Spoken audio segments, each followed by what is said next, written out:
Assalamualaikum warahmatullahi wabarakatuh. Perkenalkan, nama saya Tartila Tazkia dari kelas 3E dengan mata kuliah Filsafat Pancasila, program studi PPKN Universitas Mataram. Pada kesempatan kali ini, saya akan menjelaskan 3 landasan filsafat Pancasila, yaitu ontologi, epistemologi, dan aksiologi. Langsung saja kita mulai pada pembahasan yang pertama, yaitu ontologi. Menurut Aristoteles, ontologi adalah ilmu yang menyelidiki hakikat sesuatu atau tentang ada, keberadaan atau eksistensi, dan disamakan artinya dengan metafisika.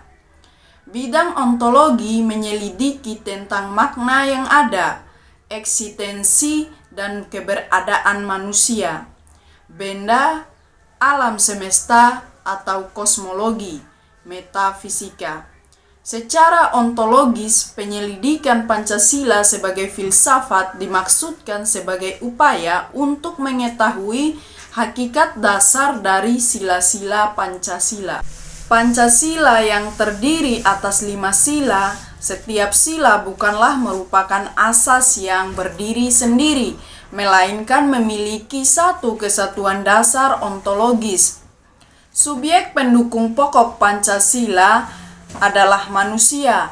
Hal tersebut dapat dijelaskan bahwa yang berketuhanan yang Maha Esa, yang berkemanusiaan yang adil dan beradab, yang bersatu, yang berkerakyatan, yang dipimpin oleh hikmat kebijaksanaan dalam permusyawaratan perwakilan, serta yang berkeadilan sosial, yang pada hakikatnya adalah manusia. Sedangkan manusia sebagai pendukung pokok sila-sila Pancasila secara ontologis memiliki hal-hal yang mutlak, yaitu terdiri atas susunan kodrat, raga, dan jiwa, jasmani dan rohani. Sifat kodrat manusia adalah sebagai makhluk individu dan makhluk sosial, serta sebagai pribadi dan makhluk Tuhan yang Maha Esa. Maka secara hierarkis, sila pertama mendasari dan menjiwai sila-sila Pancasila lainnya. Kemudian yang kedua adalah epistemologi. Istilah epistemologi berkaitan erat dengan sarana dan sumber pengetahuan, di mana epistemologi merupakan cabang filsafat yang menyelidiki asal, susunan, syarat, metode, serta validasi ilmu pengetahuan. Secara epistemologis, kajian Pancasila sebagai filsafat dimaksud sebagai upaya untuk mencari hakikat Pancasila sebagai suatu sistem pengetahuan.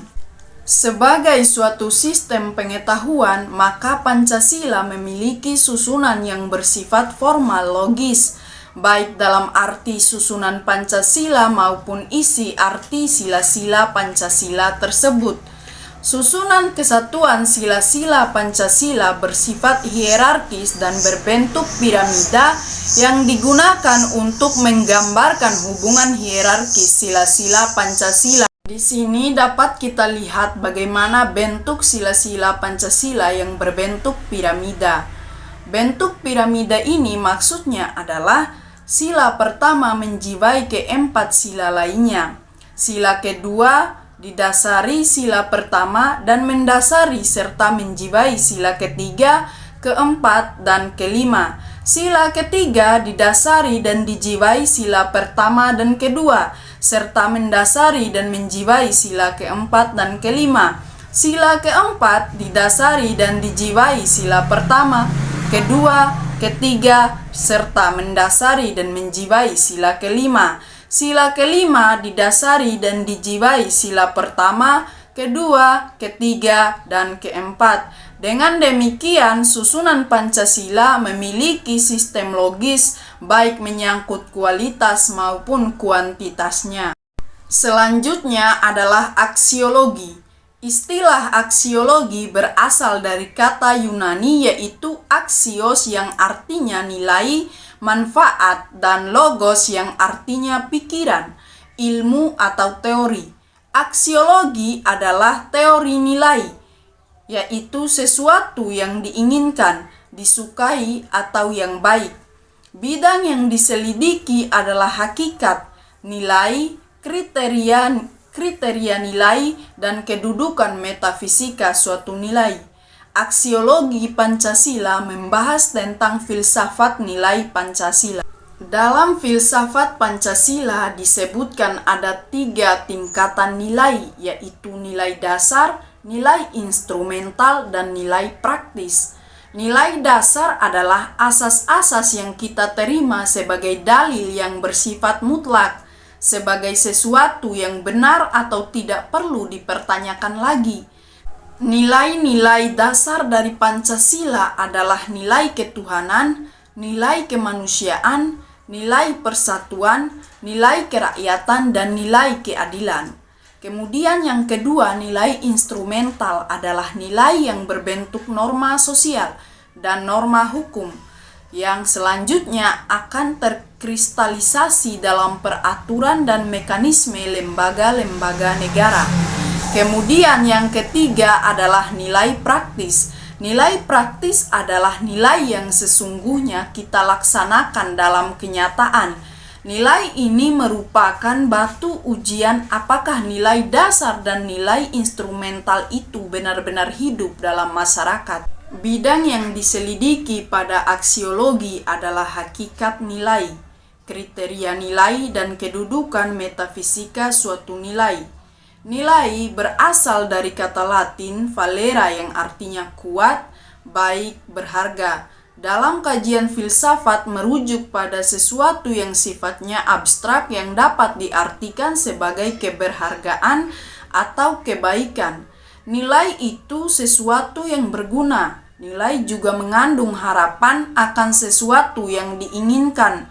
Nilai adalah suatu kemampuan yang dipercaya yang ada pada suatu benda untuk memuaskan manusia. Nilai itu suatu sifat atau kualitas yang melekat pada suatu objek. Yang terakhir adalah Pancasila sebagai filsafat. Pancasila sebagai filsafat mengandung pandangan, nilai, dan pemikiran yang dapat menjadi substansi dan isi pembentukan ideologi Pancasila. Filsafat Pancasila dapat didefinisikan secara ringkas sebagai refleksi kritis dan rasional tentang Pancasila sebagai dasar negara dan kenyataan budaya bangsa, dengan tujuan untuk mendapatkan pokok-pokok pengertiannya yang mendasar dan menyeluruh. Pancasila dikatakan sebagai filsafat karena Pancasila merupakan hasil pemenungan jiwa yang mendalam yang dilakukan oleh the founding father kita yang dituangkan dalam suatu sistem. Sekian presentasi dari saya, terima kasih.